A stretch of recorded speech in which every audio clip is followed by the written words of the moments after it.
സർക്കാരിൻ്റെയും പൊതുമേഖലാ സ്ഥാപനങ്ങളിലെയും കുടിശ്ശിക വസൂലാക്കുന്നതിനായി 1968 രൂപീകരിച്ച റവന്യൂ റിക്കവറി നിയമത്തെ കാലോചിതമായി പരിഷ്കരിച്ച് ജനോപകാരപ്രദമാക്കി മാറ്റുക എന്നതാണ് ഈ നിയമ ഭേദഗതിയിലൂടെ ലക്ഷ്യമിടുന്നത്. എന്താണ് പുതിയ നിയമ ഭേദഗതികൾ? റവന്യൂ റിക്കവറി തുകയുടെ പലിശ നിരക്ക് 12% നിന്നും 9% കുറയ്ക്കുകയും വായ്പാ പലിശ നിരക്ക് 9% കുറവാണെങ്കിൽ ആ പലിശ മാത്രമേ ഈടാക്കാൻ പാടുള്ളൂ എന്ന നിബന്ധനയും പുതിയ ഭേദഗതിയിലൂടെ അവതരിപ്പിക്കുന്നു. റവന്യൂ റിക്കവറി നിയമത്തിൽ നിലവിൽ കുടിശ്ശിക തുകയ്ക്ക് ആനുപാതികമായ വസ്തു മാത്രമേ ജപ്തി ചെയ്യാവൂ എന്ന നിബന്ധന രേഖപ്പെടുത്തിയിട്ടില്ല. ആയതിനാൽ ചെറിയ തുകയ്ക്കുള്ള കുടിശ്ശികയ്ക്ക് പോലും വലിയ വിസ്തൃതിയിലുള്ള ഭൂമി ജപ്തി ചെയ്യുന്നു. ഇത് ഒഴിവാക്കുന്നതിനായി ജപ്തി ചെയ്യുന്ന വസ്തു കുടിശ്ശിക തുകയ്ക്ക് ആനുപാതികമായിരിക്കണമെന്ന് വ്യവസ്ഥ ചെയ്യുന്നതാണ് മറ്റൊരു ചരിത്രപരമായ ഭേദഗതി. നിലവിലെ സാഹചര്യത്തിൽ റവന്യൂ റിക്കവറി നടപടികൾ ആരംഭിച്ച ശേഷം സ്ഥാവര വസ്തുക്കളുടെ കൈമാറ്റം സാധ്യമല്ല. എന്നാൽ പുതിയ നിയമ ഭേദഗതിയിലൂടെ കുടിശ്ശികക്കാരന് ജില്ലാ കളക്ടറുടെ അനുമതിയോടുകൂടി കുടിശ്ശിക തുക ഒടുക്കുവരുത്തി വസ്തു കൈമാറ്റം ചെയ്യുന്നതിന് വ്യവസ്ഥ ചെയ്യുന്നു. ഏറെ ജനക്ഷേമകരമായ മാറ്റങ്ങൾക്ക് ഈ ഭേദഗതി വഴി തുറക്കും.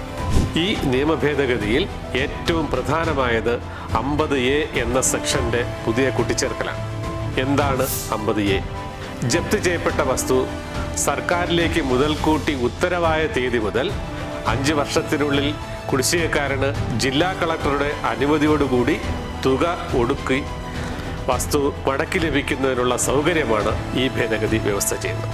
ഇത് പ്രകാരം ഏറ്റെടുക്കുന്ന വസ്തു 5 വർഷത്തേക്ക് പൊതു ആവശ്യത്തിന് ഉപയോഗിക്കാനോ ഭൂമിയിൽ ഏതെങ്കിലും വിധത്തിലുള്ള മാറ്റം വരുത്താനോ പാടില്ല എന്നും ഇതിൽ വ്യവസ്ഥ ചെയ്യുന്നു.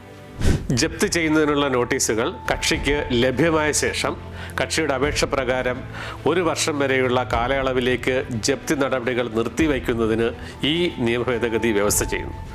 കൂടാതെ കുടിശ്ശിക തുക തവണകളായി കൊടുക്കുവാനുള്ള സൗകര്യവും ഈ നിയമ ഭേദഗതി ഉറപ്പു നൽകുന്നു.